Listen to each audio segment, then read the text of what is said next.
4 రోజుల నుంచి మీడియా ద్వారా చూస్తూనే ఉన్నాం. సో అందుకే మీ క్యూరియాసిటీకి దీనికి 4 రోజుల నుంచి ఏమి జరిగింది అనేది చెప్పాల్సిన అవసరం ఉందని మీ అందరినీ పిలవడం జరిగింది. లేకుంటే తెలియని ఏదేదో న్యూస్లు వేసుకుంటూ 4 రోజుల నుంచి హైలైట్ చేస్తూ ఉన్నారు. మీ అందరికీ తెలిసిందే 4 రోజుల నుంచి ఫిలిం ఇండస్ట్రీలో అండ్ ఇంకా కొన్ని ప్రైవేట్ సెక్టార్స్ మీద ఇన్కమ్ ట్యాక్స్ సెర్చులు జరిగాయి. సో ఈ సెర్చుల విచిత్రం ఏంటంటే మీడియా వాళ్ళందరూ ఛానల్స్లో కానీ సోషల్ మీడియాలో కానీ నేను సెలబ్రిటీని కాబట్టి ఎన్నో సెర్చులు జరుగుతున్నా సో నా న్యూసే మీకు క్యూరియాసిటీ ఉంది కాబట్టి మీడియాకి కానీ మీ మీడియా ద్వారా సొసైటీకి కానీ సో దానికి మీరు ఎంత ఫోకస్ చేస్తున్నారో 4 రోజుల నుంచి మీడియా ద్వారా చూస్తూనే ఉన్నాం.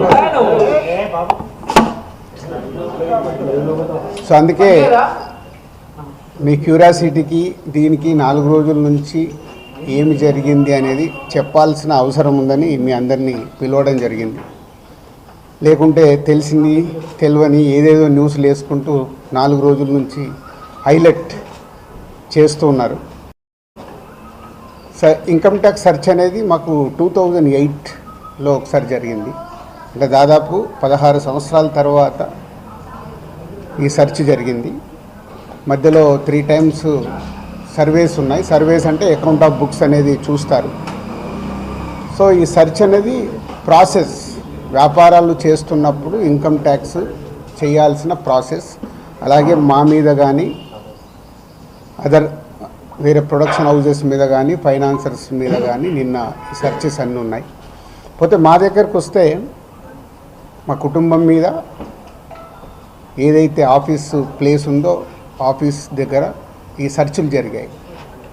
సో మొదటి 3 రోజులు ఎవరిది వాళ్ళకి ఇండివిజువల్గా సెర్చ్ చేసి స్టేట్మెంట్స్ తీసుకుంటారు. అయిన తర్వాత లాస్ట్ డే నిన్న ఆఫీస్లో కన్క్లూడ్ చేస్తారు. సో మా హౌజెస్లో జరిగిన కానీ ఆఫీస్లో జరిగిన దాంట్లో కానీ చాలా రిపీటెడ్గా వేసిన కొన్ని ఛానల్స్లో కానీ సోషల్ మీడియాలో కానీ ఇంత డబ్బు దొరికింది, ఇంత డాక్యుమెంట్స్ దొరికాయి, అది దొరికింది అనేది కొన్ని హైలైట్ చేశారు. ఎక్కడ కూడా మా దగ్గర డబ్బు కానీ డాక్యుమెంట్స్ కానీ ఐడెంటిఫై కానీ మా దగ్గర నుంచి వాళ్ళు తీసుకున్నది కానీ లేదు. నా దగ్గర ఒక 5 lakhs, మా శిరీష్ గారి దగ్గర ఒక 4.5 lakhs, అలాగే మా డాటర్ ఇంట్లో 6 lakhs, ఆఫీస్లో 2.5 lakhs, మొత్తం బిలో 20 lakhs మా అందరి దగ్గర కలిపి బిలో 20 lakhs ఉంది. అలా ప్రతి ఒక్కటి ఇట్లా వాళ్ళు ఇన్కమ్ ట్యాక్స్ ఏమేమి చూశారనేది ఇలా వాళ్ళది అయిన తర్వాత పంచనామా చేసిస్తారు. సో క్యాష్ రూపంలో అది. అలాగే 5 సంవత్సరాల నుంచి మేము ఎక్కడ ప్రాపర్టీస్ కానీ వేరే దాంట్లో ఇన్వెస్ట్మెంట్ చేయడం కానీ ఎక్కడ ఏమీ జరగలేదు. అది కూడా డిపార్ట్మెంట్కు టోటల్గా అందరి దగ్గరికి వెళ్ళి క్లియరెన్స్ చేసుకున్నారు. ఇది క్లీన్, ఎక్కడ డాక్యుమెంట్స్ కానీ అలాంటివి ఎక్కడేం లేవు. అలాగే బిజినెస్ దాంట్లో ప్రొడక్షను, డిస్ట్రిబ్యూషను, థియేటర్ సైడ్ ఉన్నాం కాబట్టి వాళ్ళకి అన్నీ డీటెయిల్గా కావాలి. డీటెయిల్ అంటే ప్రొడక్షన్ ఎలా జరుగుద్ది, ప్రొడక్షన్లో 24 క్రాఫ్ట్స్ ఉంటాయి. ఆ 24 క్రాఫ్ట్స్లో లావాదేవీలు ఎలా ఉంటాయి ఒక్కొక్క సినిమాకి. సో ఆ డీటెయిల్స్ అన్నీ వాళ్ళు తీసుకోవడం జరిగింది.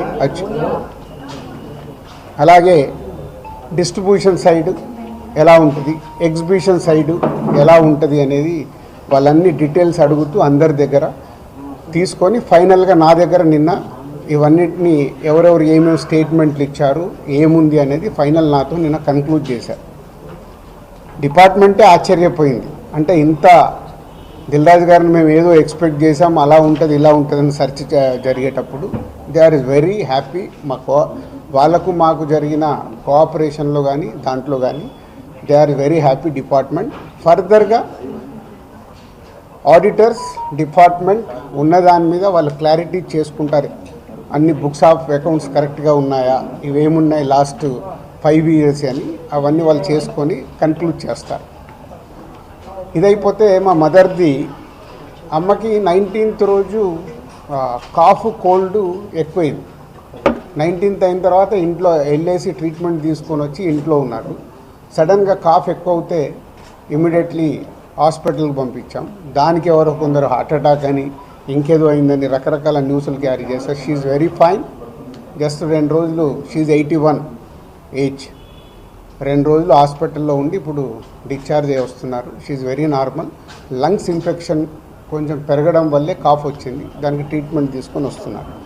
సో దయచేసి నా మీడియా వారిని 4 రోజులు జరిగింది కానీ ఇది కానీ మీకు తెలిసిందో తెలియందో హైలైట్ చేసుకుంటే వేయకండి. నేను ఎప్పుడు రిక్వెస్ట్ చేస్తుంటాను. అంటే ఇప్పుడు నా మీద మీకు ఎంత క్యూరియాసిటీ ఉంటుందో ఒక సెలబ్రిటీగా, అలాగే చాలామందికి అది ఉంటుంది. తప్పుడు న్యూస్ వెళ్ళినప్పుడు అక్కడ వాళ్ళకి ఇటు మాకు తెలిసిన కుటుంబాలు కానీ ఇష్టపడే వాళ్ళు కానీ తప్పు న్యూస్లు వెళ్తాయి. దయచేసి మళ్ళీ నేను ఎప్పుడు చెప్పేదే మళ్ళీ చెప్తున్నాను, తప్పుడు న్యూస్ని బయటికి తీసుకెళ్ళకండి. Okay, thank you. ఎందుకు చేస్తారయ్యా? ఒక్క నిమిషం.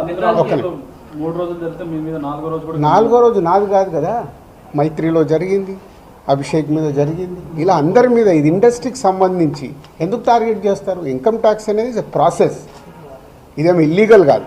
ఇన్కమ్ ట్యాక్స్ అనేది ప్రతి ఒక్కరికి, మీరు కూడా టీడీఎస్లు కడతారుగా, ఎందుకు కడతారు? అస్సలు తప్పు. ఇవే అంటున్నా, రాంగ్ న్యూస్లు మీ ఇష్టంకి వచ్చినాయి అనేసుకొని వేయడం ఎందుకు? అభిషేక్ అగర్వాల్ కూడా ఉన్నాడుగా, మైత్రి కూడా ఉందిగా, వాళ్ళకు ఉన్నదాని మీద 18 years అయింది. మా మీద సెర్చ్ జరిగి 18 years, ఏమో 2 years కాలే 3 years కాలే. అంటే ఆఫ్టర్ 18 years చేసే వాళ్ళు ప్రొసీజర్, ఇన్కమ్ ట్యాక్స్ ప్రొసీజర్లోనే జరిగింది. ఎక్కడ ఏమీ లేదు. అనవసరమని ఎక్కువ మీరు ఊహించేసుకొని హైలైట్లు చేయరు. ఓకే,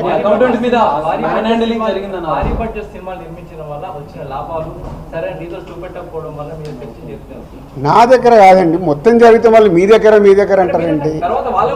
సో అన్నీ జరుగుతాయి. It's a process. ఇందాక చెప్పాను కదా, 24 craftsకు ఎలా స్పెండింగ్ చేస్తున్నారు. ఇప్పుడు మా గేమ్ చేంజర్ ఇంత బడ్జెట్ అయింది, ఎలా స్పెండ్ చేస్తున్నారు. They want all accounts. మేము క్లీన్గా ఉండొచ్చు, తీసుకున్నోడు ఉండకపోవచ్చుగా. సో మా దగ్గరికి వెళ్ళి అన్ని డీటెయిల్ తీసుకొని ఎవరెవరికి వెళ్ళాయో వాళ్ళ ద్వారా చెక్ చేస్తారు. ఎందుకంటే TDS, GST, so many process ఉంటాయి. అంతేగాని ఎక్కువ ఊహించేసుకుంటున్నారు. ఏం లేదని అంటే హైలైట్స్ దాంట్లో ఉండకుండా కొంచెం బయటికి రండి అని నా రిక్వెస్ట్. టాప్ డైరెక్టర్స్ కి బ్లాక్ ఇవ్వడం వల్లే ఇష్యూస్ వస్తున్నాయి అనేది కూడా వినిపిస్తుంది. మీలో కొంతమంది, మీ ప్రొడ్యూసర్స్ కొంతమంది చెప్తున్నారు. దీనికి ఏమంటారు? మీ ఛానల్స్ కూడా చాలా చెప్తారు. బ్లాక్ ఎక్కడ ఉంది, ఎక్కడికి వెళ్ళి వస్తుంది, నువ్వు సినిమా ఎక్కడ చూస్తున్నావు, ఆన్లైన్లో టికెట్ బుక్ చేసుకుంటున్నావు. 90% బుక్ మై షోలో బుక్ చేసుకుంటున్నావు, పేటీఎంలో బుక్ చేసుకుంటున్నారు. ఎక్కడుంది క్యాష్? 90% అకౌంట్లోనే కదా అందరు మీరు బుక్ చేసుకుంటున్నారు, సినిమాలు చూస్తున్నారు. అది మళ్ళీ మీ ఊహ. ఎవరికి రావాల్సిన స్టోరీలు ఎప్పుడు రాసుకుంటూనే ఉంటారు. ఎందుకంటే మీకు కూడా హైలైట్స్ కావాలి కదా, లేకుంటే కష్టంగా. నేను మీకు అదేనండి చెప్తున్నా, 2008లో అయింది సెర్చ్ నా మీద. ఎన్ని సంవత్సరాల తర్వాత వచ్చారు? 1, 2 ఓన్లీ నా మీదే అవుతే మీరు మాట్లాడేది రైట్. ఇండస్ట్రీలో చాలామంది మీద అయింది కదా. సో దానికి లింక్ లేదు కదా. అదే అనవసరమైనది ఊహించుకొని లింకులు చేయకండి అనే నా రిక్వెస్ట్. అసలు నేను ఆఫీస్కి వెళ్ళాను, మరి నాకు ఎవరైనా చెప్పాలా?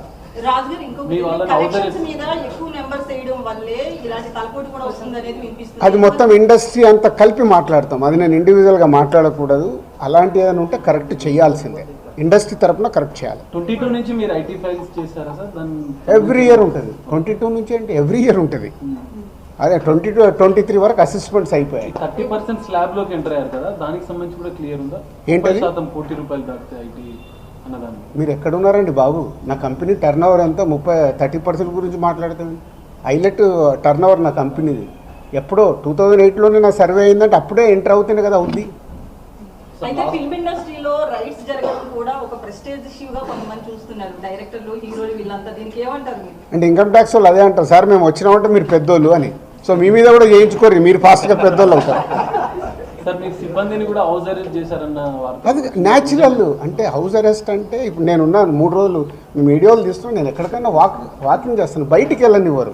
కమ్యూనికేషన్ కాకుండా వాళ్ళకి కావాల్సిన ఇన్ఫర్మేషన్ తీసుకోవడానికి అందరినీ డిఫరెంట్లో ప్లేస్లో పెట్టి ఫైనల్గా కన్క్లూడ్ చేస్తారు. ప్రొడక్షన్ టైంలో జరిగిన లావాదేవీలు, తర్వాత మీ సినిమా రిలీజ్ అయినాక వచ్చిన లావాదేవీలు, వీటన్నిటిని అడగడం జరిగిందా లేదా ప్రొడక్షన్? అది ఆటోమేటిక్ అండి, అది ప్రాసెస్. వాళ్ళకి అదే అవగాహన చేసుకోవడానికి. సినిమా క్యాష్ ఉన్న బ్యాంక్కి వెళ్ళి డ్రా చేసే పెడతారు. సో వాళ్ళకి డౌట్స్ ఉంటాయి. డౌట్స్ ఉన్నప్పుడు క్లారిఫై చేయాల్సిన రెస్పాన్సిబిలిటీ మాదే కదా. సో అలా ఒక్కొక్కటి ప్రొడక్షన్ ఏంటి, డిస్ట్రిబ్యూషన్ ఏంటి, ఎగ్జిబిషన్ ఏంటి, ఎలా ప్రాసెస్లో ఉంటాయి అన్నీ ఎక్స్ప్లెయిన్ చేస్తూ వచ్చాను. మీ దగ్గర 5 lakhs రూపీస్ అని అన్నారు, శిరీష్ గారి దగ్గర 4.5, at the same time Hanshita గారింట్లో ఎంత స్వాధీనం చేస్తారు? 6.5 lakhs. టోటల్ కలిసి 20 లక్షలండి. క్యాష్ రూపంలో మా ఫ్యామిలీలో కానీ ఆఫీస్లో కానీ 20 lakhs. అది దానికి కూడా ఇది అన్అఫీషియల్ కాదు, ప్రతి ఒక్కదానికి ఇట్లా డాక్యుమెంట్ ఇస్తారు. ఇది 5